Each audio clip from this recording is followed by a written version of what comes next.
ভিডিওটি junior homeopathic চিকিৎসক বন্ধুদের দেখানোর জন্য এবং শেখানোর জন্য। 72 বয়সী এই ভদ্রলোক, 72 বছর বয়সী এই ভদ্রলোক শ্বাসকষ্টে ভুগছেন, বছরখানেক ধরে ভুগছেন। তার আগে ছিল না। ওনার পার্সোনাল লাইফে দুটো জিনিস পাওয়া গেছে অবশ্য। একটা হচ্ছে উনি খুব ধূমপান করতেন প্রচুর, এখন সবার চাপে, ডাক্তারদের বারণে, পারিবারিক বারণে বন্ধ করেছেন 1 মাস। কিন্তু যা ক্ষতি হওয়ার তো আগে ধূমপানের জন্য হয়েছে। আর ওনার অকুপেশনাল হ্যাজার্ড একটা ছিল, উনি পটাশিয়াম সাইনাইড নিয়ে কাজ করতেন। রেলের একটা ডিপার্টমেন্টে কাজ করতেন যেখানে পটাশিয়াম সাইনাইড লাগতো। তো পটাশিয়াম সাইনাইডের উগ্র গন্ধটন্ধ এই সমস্ত ওনার ইনহেল হয়েছে অনেক, আর ধূমপান প্রচুর করেছেন। এখন অবশ্য বন্ধ করেছেন। যাই হোক, আমাদের এখন ওনার শ্বাসকষ্টের জন্য চিকিৎসা করতে গেলে সিমটোমেটিক চিকিৎসা করতে হবে হোমিওপ্যাথি। এখন কি অ্যালোপ্যাথি ওষুধ খাচ্ছে কিছু? হোমিওপ্যাথি খাচ্ছে। ওই আমাদের ডাক্তারের কাছে, আমাদের জুনিয়র ডাক্তার, ওর নাম জানো কি? চয়ন, ডক্টর চয়ন দাস, চয়ন মণ্ডল, ডাক্তার চয়ন মণ্ডল। ও কোথায়? উলুবেড়িতে প্র্যাকটিস করে। উলুবেড়িতে প্র্যাকটিস করে আমাদের জুনিয়র হোমিওপ্যাথিক ফিজিশিয়ান চয়ন মণ্ডল দেখেছে। ও লাস্টের দুটো ওষুধ দিয়েছে, আমাকে লিখে পাঠিয়েছে স্যার। হিপার 30 এবং 200 দিয়েছে। আরেকটা কি এটা? আর্সেনিক অ্যালবাম 200 দিয়েছে।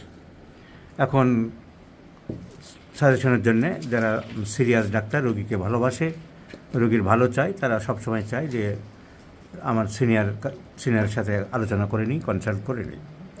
আর যারা রোগীর প্রতি দায়বদ্ধতা কম, তারা নিজেরা যা পাচ্ছে একদম চালিয়ে যাচ্ছে বছরের পর বছর।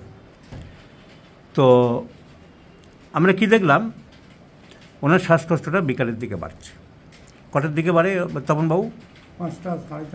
4:30, 5টার দিকে বাড়ে, যখন তখন হয়, কিন্তু তুলনামূলকভাবে লক্ষ্য করে গেছে। এইটা ওখানে কেন?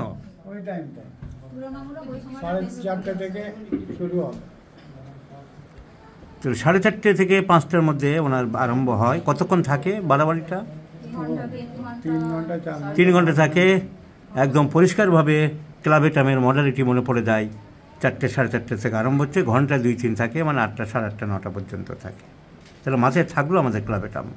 তার মানে যে ক্লাবেটাম দিতে হবে কোনো এমন কথা নেই। রোগীর প্রথম বক্তব্যে প্রথম মডালিটিতে ক্লাবেটাম আমরা মাথায় রাখলাম। অন্যান্য কেস টেকিং সব হয়েছে। লঙ্কা খেতে উনি খুব ভালোবাসেন, রাগ আছে মোটামুটি, রাগী লোক, তো টক খেতে ভালোবাসে। এসব চিন্তা করে ডাক্তার চয়ন হিপার দিয়েছিল, হিপার সালফার সেজন্য দিয়েছিল। লঙ্কাও খুব খায়, হিপার সালফার দিয়েছিল। কিন্তু মডালিটি ভেরি স্ট্রং, ইম্পর্টেন্ট জিনিস আমি বারবার বলেছি। এই জন্য বলি যে evaluation of symptoms is very very important. কোন সিমটমসের দাম দেবো, কোন সিমটমসের দাম দেবো না। টাইম যখন রোগী নিজে বলছে ফিক্সড টাইম, আমার এই সময় বাড়ছে, we should give the prime importance of that particular time modality. আমরা দেখব ক্লাবেটামের অন্য সিমটম আছে কিনা। ইয়েস, চিলি পেশেন্ট, শীত বেশি পেয়ে গেলাম। খাবার দাবার তেমন বাবু, আপনি ঠান্ডা পছন্দ করেন কি একটু গরম? একটু গরম ভালোবাসেন। অল্প গরম হলে হয় না, যত গরম দেবে তত আপনার ভালো। মিডিয়াম গরম। Desire for warm food, chilly patient, শীত বেশি। মিষ্টি কি ভালোবাসেন? মিষ্টিও প্রচুর ভালোবাসে। ক্লাবেটাম তো ছবির মতন ভেসে আসছে আমার। So dyspnoea number 1 in related with abdominal disorders, নাক্সবম, পালসেটিলা, ক্লাবেটাম, এইসব ওষুধগুলো অ্যাবডোমিনাল ডিজঅর্ডারের সাথে কার্বোভেজ সম্পর্কিত থাকে।